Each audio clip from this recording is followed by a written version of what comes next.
আজকের ঘটনাটা শুনলে অন্তত সকল প্রবাসী ভাইয়েরা নিজের বউয়ের উপরে ঘটা অমানবিক নির্যাতন আর কখনো হতে দিবেন না। আমি একজন ছেলে, বাসর ঘরে বউকে বলা আমার প্রথম কথা ছিল, আমার আম্মা আমার জীবনের সবকিছু। আমি হয়তো আমার আম্মার থেকে বেশি কাউকে ভালোবাসতে পারবো না, কিন্তু আমি চেষ্টা করব তোমাকে তোমার জায়গায় সর্বোচ্চ ভালো রাখার, ভালোবাসার। প্লিজ আমার আম্মাকে কখনো কষ্ট দিও না। বউ আমার মুখের দিকে তাকিয়ে ড্যাব ড্যাব করে তাকিয়ে থাকলো। কথাগুলো শুনে কিচ্ছু বলল না। বয়সে ছোট মেয়ে, মনে কষ্ট পেল নাকি পেল না ঠিক বুঝতে পারলাম না। আমি একটু বিছানায় বসতে সে একটু সরে গিয়ে জায়গা করে দিল। বলল, আচ্ছা আপনি কবে চলে যাবেন? আমি একটু অপ্রস্তুত হয়ে বললাম, এই আসছি তো 5 মাসের ছুটিতে।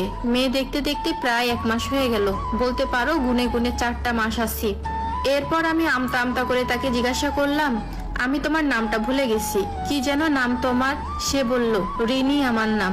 নাম বলে খিলখিল করে হাসতে লাগলো আর বিড়বিড় করে বলল, আল্লাহ এ কেমন বর, নিজের বউয়ের নাম জানে না। সিঙ্গাপুর থাকার সুবাদে বহু সুন্দরী নারী দেখার সুযোগ হয়েছে, কিন্তু খিলখিল করে হাসলে একটা মেয়েকে এত ভয়ঙ্কর সুন্দর লাগতে পারে জীবনে প্রথম উপলব্ধি করলাম। হাসতে হাসতে তার চোখে পানি চলে এসেছে। সে খুব সাবধানে চোখের পানি মুছে আবারও হাসা শুরু করে দিয়েছে। এই প্রথমবার কোনো খিলখিল করা হাসি দেখে আমি তার প্রেমে পড়ে গেলাম।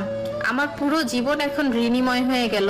আমার বউটার বয়স কম হলেও প্রচন্ড মিশুক আর গোছালো একটা মেয়ে, পুরো বাড়ির কাজ একা হাতে সামলাতে পারে।